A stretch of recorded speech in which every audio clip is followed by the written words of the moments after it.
సాయిరామ్. రేపు 10/7/2025 గురు పౌర్ణిమ, వ్యాస పౌర్ణిమ అంటుంటారు. రేపటి రోజున మన మందమరిలో మన సాయిబాబా దేవాలయంలో దేవతామూర్తులన్నిటి కూడా వచ్చినటువంటి భక్తుల చేత ఉదయం 5:30 పంచామృత అభిషేక కార్యక్రమాన్ని నిర్వహించడం జరుగుతుంది. మరియు 11:30 గురుపాదుకా పూజ, 12 గంటలకు మహా నైవేద్యం, మంగళహారతి మరియు 12:30 వచ్చినటువంటి భక్తులందరూ కూడా అన్నప్రసాదన కార్యక్రమం, అన్నదాన కార్యక్రమం అంటుంటారు. అదంతా కార్యక్రమం కూడా రేపు ప్రతి ఒక్కరి సహకారంతో నిర్వహించడం జరుగుతుంది. మరియు సాయంత్రం వేళ 6:30 ప్రత్యేక భజన మరియు పల్లకి సేవ, స్వామికి నీరాజన కార్యక్రమాలు కూడా చేయడం జరుగుతుంది.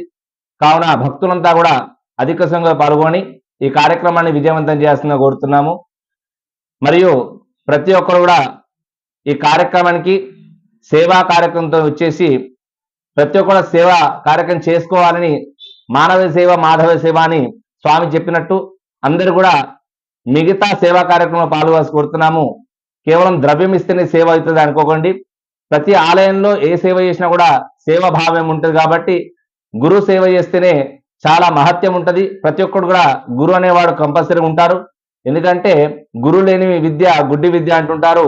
ఎవరైతే గురు లేదంటారో వారికి ఎటువంటి కూడా, గురువు అంటే కేవలం భగవంతుడు ఒకడే కాకుండా ప్రతి ఒక్క మనిషికి మానవ జీవితంలో మొదటి గురువు ఎవరు అంటే తల్లిదండ్రి. ఆ తర్వాత ఉండేటువంటి దేవతామూర్తులు కానీ, మనకు చదువు చెప్పినట్టు విద్య నేర్పించినట్టు గురువు గారు కానీ వారు గురుగా భావిస్తుంటారు. కావున ప్రతి ఒక్కరు కూడా రేపటి రోజున మనము మన ఆలయంలో గురుగా భావిస్తున్నటువంటి సాయిబాబాకి మరియు దత్తాత్రేయ స్వామికి గురుగా భావిస్తుంటాం. కాబట్టి ప్రతి ఒక్కరు కూడా ఆలయానికి విచ్చేసి ఈ గురు పౌర్ణిమ కార్యక్రమం పాల్గొనాల్సిందిగా కోరుతున్నాము. సాయిరామ్.